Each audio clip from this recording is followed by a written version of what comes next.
हाय दोस्त, good morning सभी को। एक बार फिर से दीपक बिंद ऑनलाइन क्लासेस में आप सभी का स्वागत है। तो यह सामान्य विज्ञान का यह 9वां पाठ है। इससे पहले मैंने 8 पाठ करा दिया हूं। जो भी विद्यार्थी नहीं देखे हैं वे दीपक बिंद ऑनलाइन क्लासेस में जाकर देख सकते हैं। तो आइए हम शुरू करते हैं। क्वेश्चन नंबर पहला। अगर दोस्तों आप सभी लोग मेरे चैनल पर नए हैं तो प्लीज़ सब्सक्राइब कर लीजिए, जिससे मैं कोई भी वीडियो अपलोड करूँ उसका नोटिफिकेशन आपके पास पहुँच जाए। तो चलिए हम शुरू करते हैं। क्वेश्चन नंबर पहला, आनुवंशिकता के जनक है। आपको बताना है आनुवंशिकता के जनक कौन है। तो आनुवंशिकता के जनक आपके ग्रेगर मेंडल है। ऑप्शन नंबर ए राइट हो जाएगा। और दोस्तों ह्यूगो डिब्रीज कौन थे। तो यह दोस्तों परिवर्तन के सिद्धांत का प्रतिपादन किए थे। और रॉबर्ट हुक आप सभी लोग जानते हैं कि रॉबर्ट हुक ने कोशिका की खोज किए थे। और डार्विन ने क्या किए थे। डार्विन ने दोस्तों प्राकृतिक वर्ण का सिद्धांत प्रस्तुत किए थे। तो यहाँ पूछ रहा है आनुवंशिकता के जनक आपके ग्रेगर मेंडल हो जाएंगे। ऑप्शन नंबर ए राइट हो जाएगा।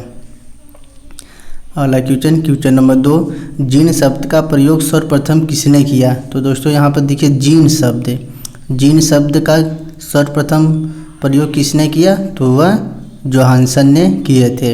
और मेंडल ने आप अभी जस्ट बताएं, मेंडल ने आनुवंशिकता के जनक थे। और तो ऑप्शन नंबर इसका बी राइट हो जाएगा। तो अगला क्वेश्चन पर आते हैं। क्वेश्चन नंबर 3, निम्न में से कौन सा मनुष्य का आनुवंशिक रोग है। तो बताना है आनुवंशिक रोग कौन है। तो आनुवंशिक रोग आपका हीमोफीलिया रोग, यह आनुवंशिकता के लक्षण है। और हीमोफीलिया के यह आपका आनुवंशिक रोग है। तो ऑप्शन नंबर सी राइट हो जाएगा। अगला क्वेश्चन नंबर 4, जेनेटिक्स नाम किसने दिया। तो बताना है जेनेटिक्स नाम किसने दिया। तो जेनेटिक्स नाम बैटसन ने दिए थे। ऑप्शन नंबर बी राइट हो जाएगा। और यह दोस्तों रॉबर्ट हुक कोशिका की खोज किए थे। मेंडल जो आनुवंशिकता के जनक कहलाते थे। और डार्विन आपके प्राकृतिक वर्ण का सिद्धांत प्रस्तुत किए थे। तो यहाँ पर ऑप्शन नंबर बी राइट हो जाएगा। अब दोस्तों यहाँ पर पूछ रहा है जीन का प्रयोग सर्वप्रथम किसने किया। जीन का प्रयोग वहाँ पर पूछा था जीन शब्द का प्रयोग, और यहाँ पर केवल पूछ रहा है जीन का प्रयोग सर्वप्रथम किसने किया। तो जीन का प्रयोग सर्वप्रथम मार्गन और कैपस ने किए थे। अगर आपसे यही पूछ देगा तो जीन शब्द का प्रयोग किसने सबसे प्रस्तुत किया था, तो आपका जोहानसन हो जाएगा। लेकिन यहाँ पर केवल पूछ रहा है जीन का प्रयोग सर्वप्रथम किसने किया, तो मार्गन हो जाएगा। अगर जीन शब्द का कहेगा तो जोहानसन, अगर केवल जीन कहेगा तो मार्गन और कैपस हो जाएगा। और मेंडल आपके आनुवंशिकता के जनक कहलाते हैं। अगला क्वेश्चन नंबर 6, पुरुष जीन संगठन होता है। तो पुरुष जीन संगठन आपका XY होता है। और XX महिला जीन संगठन होता है। अगला क्वेश्चन, गैमी की शुद्धता का नियम प्रतिपादन किसने किया था। तो बताना है गैमी की शुद्धता का नियम का प्रतिपादन किसने किया था। तो यह आपके मेंडल ने किए थे। और आनुवंशिकता के जनक भी कहलाते हैं। और चार्ल्स डार्विन ने प्राकृतिक वर्ण का सिद्धांत प्रस्तुत किए थे। और मेंडली दोस्तों यह आवर्तसारणी से संबंधित है। और रदरफोर्ड ने आपके प्रोटॉन की खोज किए थे। तो आप लोग इसको भी अच्छे से याद कर लीजिएगा। तो यहाँ पर मेंडल ने गैमी की शुद्धता का प्रतिपादन किए थे। ऑप्शन नंबर ए राइट हो जाएगा। अगला क्वेश्चन, प्राथमिक उपभोक्ता होता है शाकाहारी, मांसाहारी, सर्वाहारी, कोई नहीं। तो प्राथमिक उपभोक्ता आपका शाकाहारी होता है।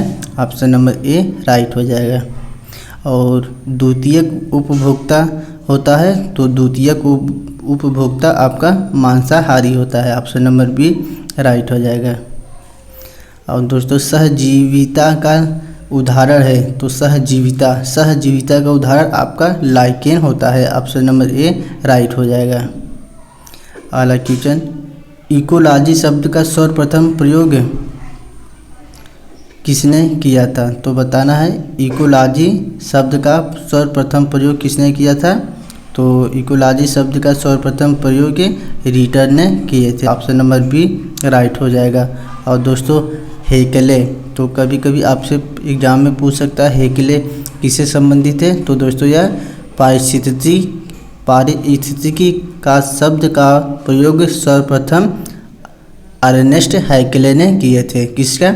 पारिस्थितिकी का शब्द का प्रयोग सबसे पहले अर्नेस्ट हैकेले ने किए थे, यानी यह पारिस्थितिकी शब्द से संबंधित है। और अगर ट्रांसले पूछेगा तो दोस्तों ट्रांसले पारिस्थितिकी तंत्र से, और यह सिर्फ पारिस्थितिकी से, और यह पारिस्थितिकी तंत्र से संबंधित है। पारिस्थितिक तंत्र के शब्द का सर्वप्रथम प्रयोग किसने किए थे? तो यह आपका आर्थर टांसले या टेंसले हो जाएगा। और मेंडल अभी बताया दोस्तों, मेंडल आनुवंशिकता के जनक कहलाते हैं और इसने गैमिक की शुद्धता का नियम भी प्रतिपादन किए थे। अगला क्वेश्चन नंबर 12, वातावरण एवं जीवों के संबंध के अध्ययन को कहते हैं? तो वातावरण एवं जीवों के संबंध के अध्ययन को हम पारिस्थितिकी विज्ञान कहते हैं। ऑप्शन नंबर ए राइट हो जाएगा। और कोशिका की खोज रॉबर्ट हुक ने। और आनुवंशिकता के जनक कौन थे? वही आपके मेंडल साहब थे। अगला क्वेश्चन, जीन बने होते हैं? तो सभी लोग जानते हैं जीन किससे बने होते हैं? जीन डीएनए, यानी आपका ऑप्शन नंबर ए राइट हो जाएगा। डीएनए से जीन बने होते हैं। अगला क्वेश्चन, लाइकेन सहजीवी पाए जाते हैं? तो लाइकेन सहजीवी किस में पाए जाते हैं? तो आइए अगले ऑप्शन में।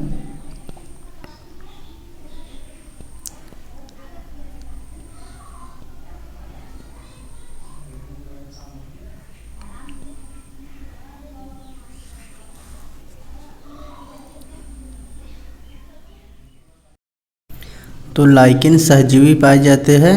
लाइकेन सहजीवी या शैवाल और कवक में पाए जाते हैं। ऑप्शन नंबर सी राइट हो जाएगा।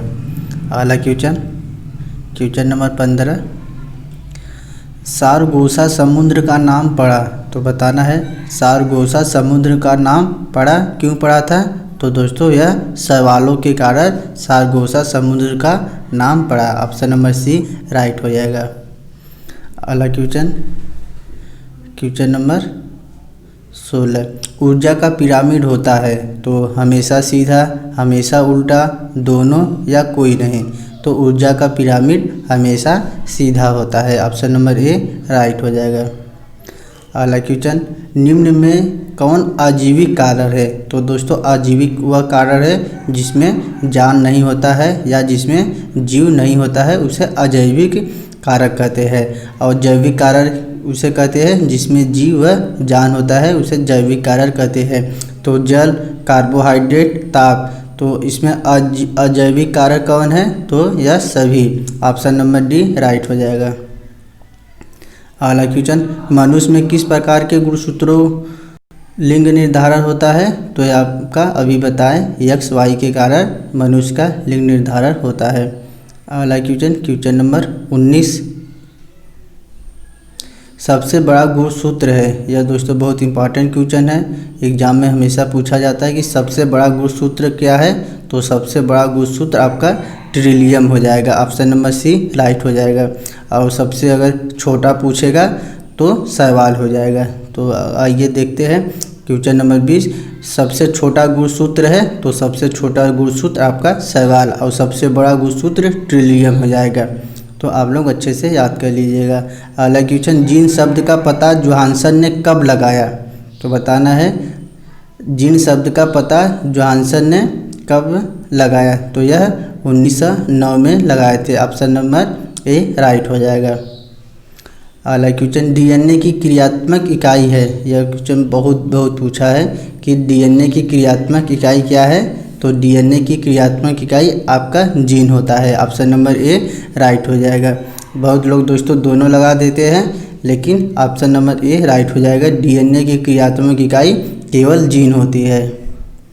अगला क्वेश्चन नंबर 23, गुणसूत्रों में पाए जाने वाले आनुवंशिकी पदार्थों को कहते हैं, तो यह जीनोम कहते हैं। ऑप्शन नंबर डी राइट हो जाएगा।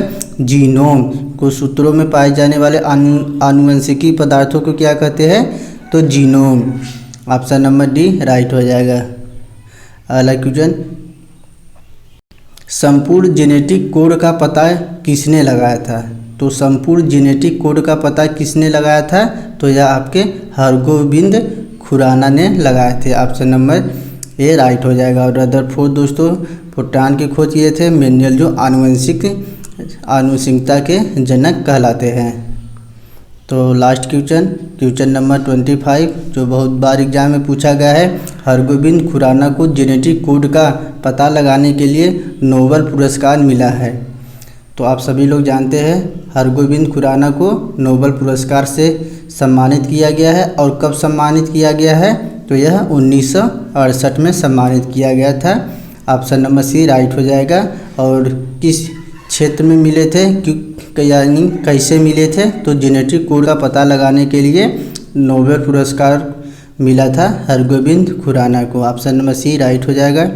तो दोस्तों उम्मीद करता हूँ आप सभी को टेस्ट अच्छा लगा होगा। तो अगर अच्छा लगा होगा तो दोस्तों आप सभी लोग लाइक, सब्सक्राइब और शेयर अवश्य कीजिए। तो दोस्तों वीडियो देखने के लिए बहुत बहुत धन्यवाद।